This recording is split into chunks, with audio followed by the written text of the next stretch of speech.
Baiklah, Assalamualaikum warahmatullahi wabarakatuh. Selamat bertemu kembali. Sebelumnya perkenalkan, saya Ruby Jenia dengan konselor pada layanan klasikal secara online kita hari ini.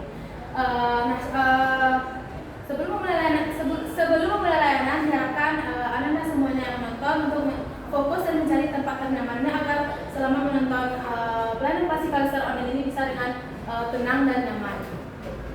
Baik, untuk materi layanan kita pada hari ini saya akan membahas tentang manajemen waktu.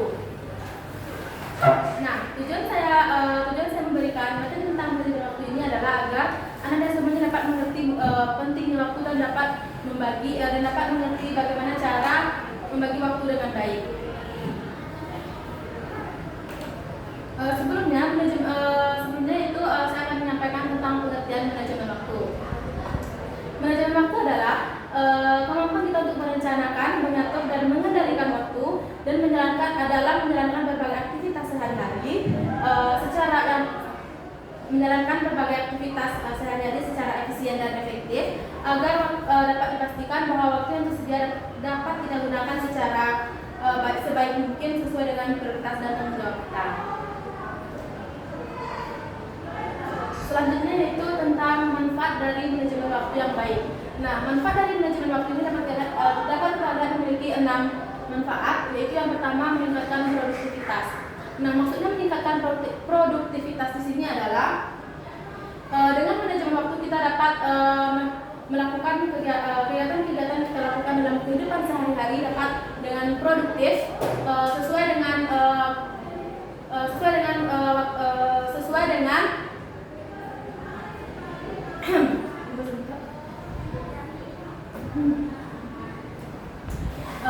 yang pertama itu meningkatkan produktivitas. Maksud meningkatkan produktivitas ini adalah di mana dalam menjalankan berbagai aktivitas yang kita jalankan dalam sehari-hari yang kita dapat melakukan dengan produktif, di mana kita tidak membuang waktu kita sehingga yang kita lakukan dalam sehari-hari itu dapat melakukan hal-hal yang produktif, dapat melakukan hal-hal yang lebih penting, sehingga tidak ada kita membuang waktu. Yang kedua yaitu mengurangi stres. Maksudnya mengurangi stres di sini adalah dengan kita memanajemen waktu yang baik, semua hal yang kita lakukan itu sesuai dengan prosedur, sesuai dengan ketentuan-ketentuan yang telah kita rancang, sesuai dengan hal-hal yang sesuai dengan yang kita tata dengan rapi, apa saja yang harus kita lakukan dari kita tidur sampai kita bangun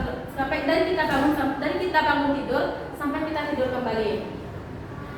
Dengan begitu semua hal-hal yang kita lakukan tersebut yang tertata rapi tersebut dapat mengurangi stres kita karena kita sudah tahu apa yang akan kita lakukan dan apa yang akan kita kerjakan dalam kehidupan sehari-hari. Nah, yang ketiga yaitu menumbuhkan disiplin dan tanggung jawab. Maksud disiplin di sini adalah dengan kita memanajemen waktu kita dengan baik, kita dapat melakukan kegiatan-kegiatan tersebut dengan secara disiplin. Maksudnya, misalnya kita bangun sampai kita tidur lagi, kita selalu melakukan hal-hal yang lebih penting, hal-hal yang yang harus kita lakukan, yang harus diselesaikan mungkin tepat waktunya, sehingga itu akan membuat kita disiplin dalam mengerjakan pekerjaan yang harus kita lakukan. Dan juga dengan kedisiplinan tersebut kita juga dapat menumbuhkan rasa tanggung jawab. Karena apa? Karena sesuai dengan manfaat-manfaat di sebelumnya, yaitu kita dapat sesuai dengan manfaat-manfaat di depannya dengan kegiatan-kegiatan yang telah kita tata, dengan kegiatan-kegiatan yang telah kita susun, itu kita sudah bertanggung jawab untuk melakukan hal-hal yang sudah kita tata dan juga sudah kita susun. Dan yang keempat itu memberi ruang untuk mengembangkan diri. Maksudnya memberi ruang untuk mengembangkan diri ini dalam manajemen waktu yang baik itu yaitu adalah dengan manajemen waktu yang baik kita dapat melakukan pengembangan diri. Mengapa? Karena dengan waktu yang terkelola dengan baik, waktu yang termanage dengan baik, itu dapat mengembangkan diri kita ke arah lebih positif. Karena apa? Kita hanya melakukan semua hal-hal yang kita rasa penting dan hal-hal yang kita produk atau hal-hal prioritas kita. Dan yang kelima itu memiliki keseimbangan hidup. Keseimbangan hidup, maksud dari keseimbangan hidup, maksud keseimbangan hidup di sini adalah dengan waktu yang termanage dengan baik, waktu yang tersusun dan tertata dengan baik, itu dapat membuat hidup kita seimbang. Kita tidak memikirkan kita tidak memikirkan hal-hal yang membuat kita stres, karena waktu yang termanage dengan baik tersebut dapat membuat hidup kita seimbang dan membuat kita disiplin dan mengerjakan apa yang kita lakukan sehingga terhindar dari stres dan dapat membuat hidup kita seimbang. Dan manfaat yang terakhir dari manajemen waktu ini, manfaat terakhir dari manajemen waktu yang baik itu adalah prestasi kita meningkat. Mengapa prestasi kita ini bisa meningkat dengan manajemen waktu yang baik? Prestasi kita dapat meningkat dengan manajemen waktu yang baik ini karena apa?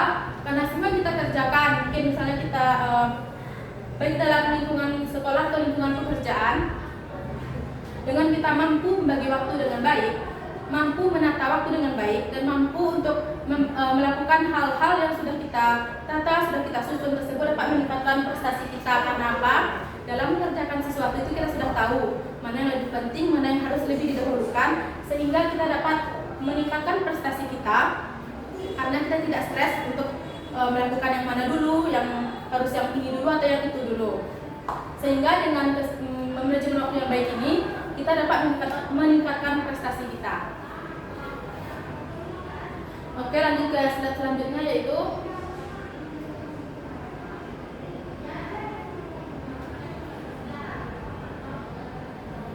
dampak negatif dari kita tidak bisa memanajemen waktu yang baik. Dampak dari kita tidak bisa memanage waktu dengan baik itu ada 6 juga, yaitu menurunkan produktivitas, dapat meningkatkan stres dan kecemasan. Yang ketiga, tidak tercapainya tujuan. Yang keempat, waktu kita terbuang sia-sia. Dan yang kelima, merusak hubungan sosial. Dan yang terakhir ada reputasi menurun. Oke, untuk penjelasan yang pertama yaitu menurunnya produktivitas. Maksud dari menurunnya produktivitas tersebut yaitu tanpa memanajemen waktu dengan baik, kita tidak bisa melakukan kegiatan atau hal-hal yang kita lakukan sehari itu tidak produktif. Mengapa seperti itu? Seseorang yang tidak produktif ini cenderung untuk menunda-nunda pekerjaannya, menunda-nunda apa yang akan dia lakukan, sehingga membuat dia turun produktifnya dalam melakukan kegiatan sehari-hari. Dan karena menurunnya produktivitas ini, sehingga dia menunda-nunda, maka apa yang dia kerjakan tidak bisa dikerjakannya secara maksimal, tidak mampu memberikan hasil yang memuaskan. Dan yang kedua itu meningkatkan stres dan kecemasan.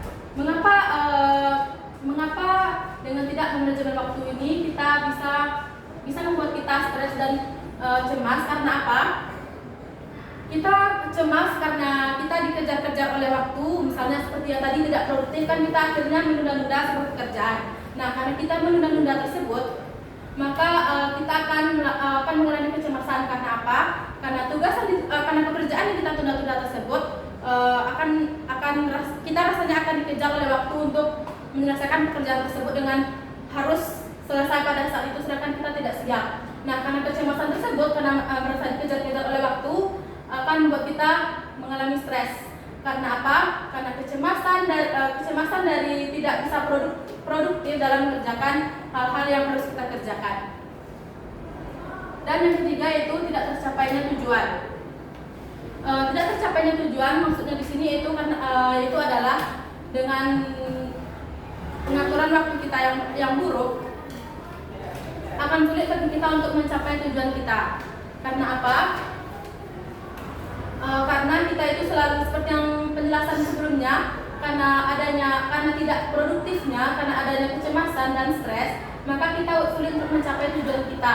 Karena hal-hal yang kita lakukan tersebut tidak bisa kita lakukan, karena hal-hal yang kita lakukan tersebut tidak maksimal, tidak memberikan kepuasan, sehingga tidak tercapainya tujuan kita dalam melakukan hal-hal yang kita lakukan dalam kehidupan sehari-hari.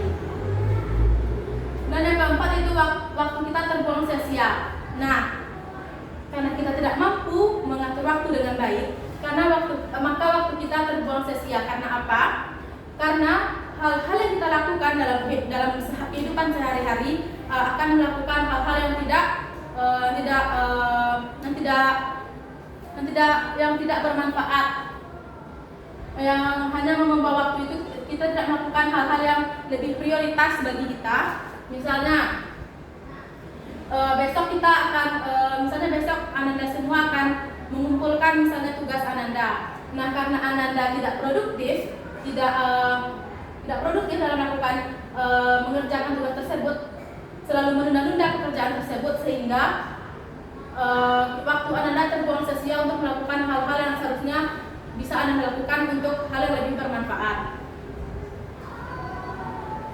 Dan yang kelima itu merusak hubungan sosial. Nah, dengan tidak mampu mengatur atau memanage waktu dengan baik akan merusak hubungan sosial kita. Mengapa? Nah, contohnya begini.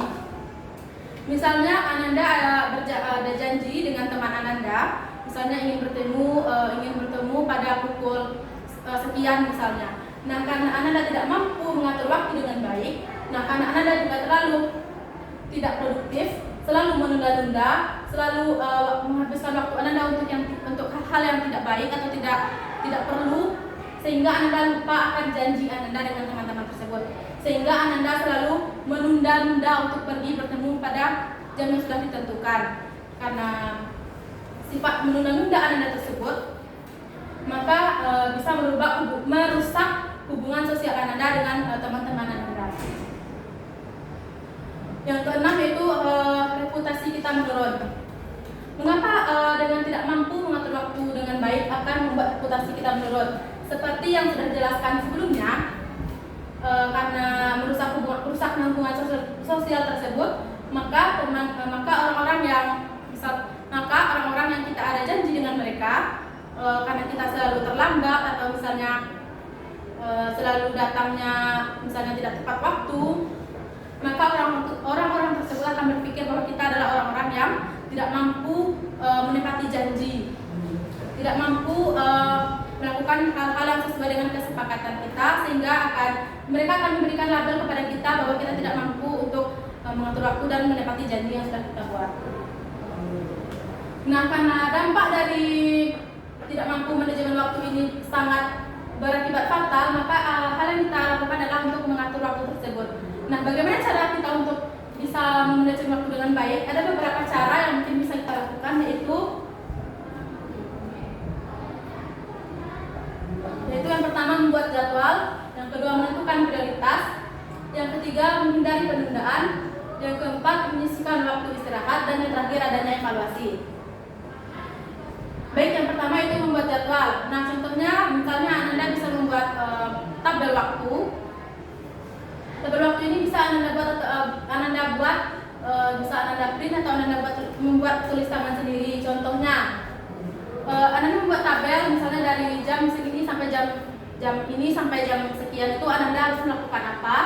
Dari jam segini, dari jam ini sampai jam ini Ananda melakukan apa, sehingga Ananda bisa terjadwal lagi hal-hal yang akan Ananda lakukan dalam kehidupan sehari-hari, sehingga hal-hal yang Ananda lakukan dalam kehidupan sehari-hari tersebut dapat menjalankan berbagai aktivitas yang lebih efektif dan lebih baik lagi.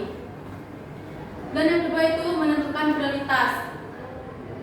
Menentukan prioritas di sini maksudnya adalah di mana Ananda bisa melakukan hal-hal yang lebih diprioritaskan, hal-hal yang lebih penting yang harus diselesaikan,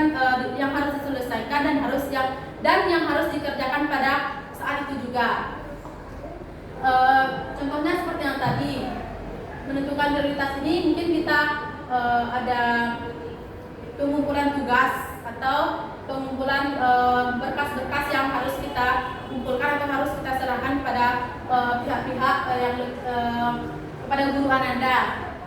Nah, hal tersebut, contohnya saja tugas tersebut, maka Ananda harus mengerjakan tugas itu terlebih dahulu agar Ananda bisa mengumpulkannya tepat waktu, sehingga Ananda tidak merasakan stres dan kecemasan karena tidak selesainya tugas Ananda tersebut. Dan yang ketiga itu menghindari penundaan. Nah, menghindari penundaan ini sama dengan tidak jauh berbeda dengan menentukan prioritas. Karena apa?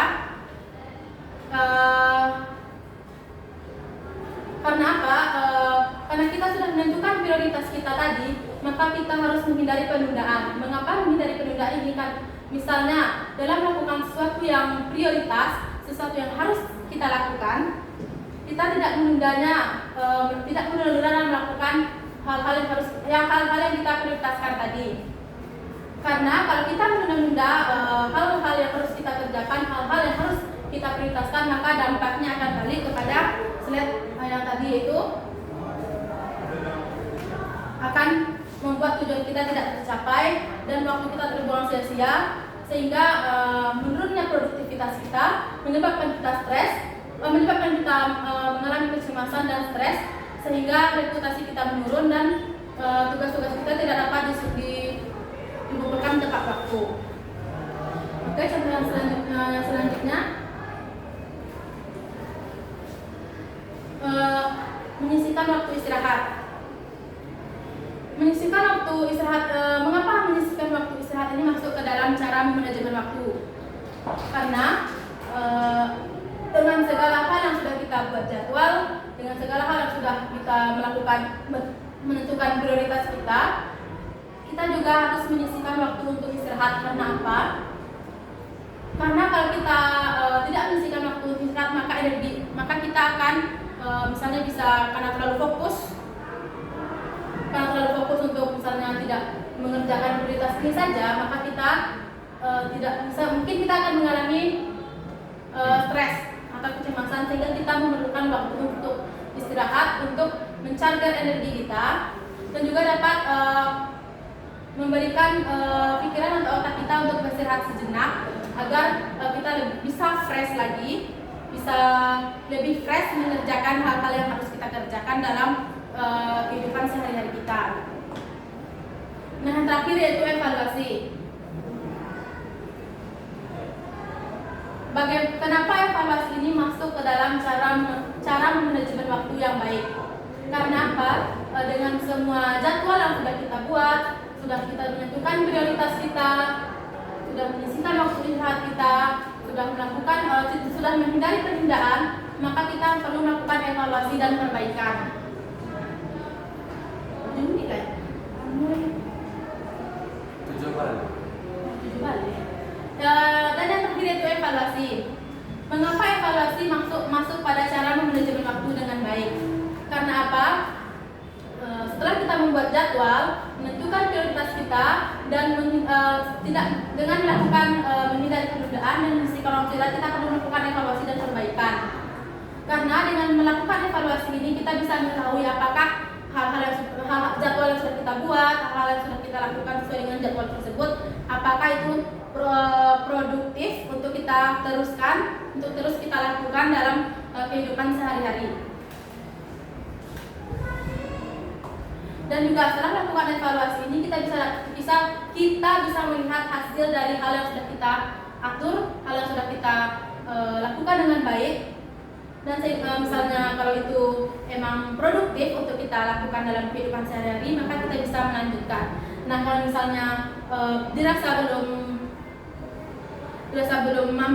terlalu baik untuk dikerjakan, maka kita perlu melakukan perbaikan yang mampu membuat kita lebih produktif lagi melakukan kegiatan-kegiatan dalam sehari-hari kita lebih mampu lagi untuk memanajemen waktu kita dengan baik. Nah, terkait materi hari ini, itulah materi mungkin yang bisa saya berikan pada hari ini. Selanjutnya saya akan menyimpulkan dari materi kita pada kali ini. Nah, dari materi yang sudah saya sampaikan kepada Anda dan semuanya yang telah menonton, bahwa dapat disimpulkan bahwa kita perlu untuk memanajemen waktu kita dengan baik. Karena apa? Karena dengan memanajemen waktu kita dengan baik, kita dapat melakukan melakukan aktivitas dalam kehidupan sehari-hari dengan lebih efektif dan lebih efisien. Kita dapat mengendalikan waktu dengan baik dan dapat mengatur waktu kita dengan baik. Karena apa? Jika kita tidak mampu memanajemen waktu, maka kita akan mengalami penurunan produktivitas. kita mengalami stres, kita mengalami kecemasan, dan kita juga kita akan membuang waktu kita dengan sia-sia. Maka dari itu kita perlu untuk memanajemen waktu agar kita bisa lebih produktif, tidak adanya waktu yang terbuang sia-sia, tidak buruknya hubungan sosial kita dengan orang lain, dan juga kita tidak diberi label oleh orang-orang lain bahwa kita adalah seseorang yang tidak mampu menepati janji dan kita selalu menunda waktu. Nah, mungkin itulah kesimpulan dari saya. Kurang lebihnya saya mohon maaf. Dan jika ada yang ingin ditanyakan, Anda yang menonton semuanya bisa mengirim melalui komentar-komentar. Nanti akan saya akan tanggapi. Nah, jadi sekali lagi kita harus mampu memanajemen waktu kita dengan baik, karena waktu itu berharga, karena waktu tersebut tidak bisa kita ulang lagi. Baik, selamat kepada Anda yang sudah menonton. Assalamualaikum warahmatullahi wabarakatuh.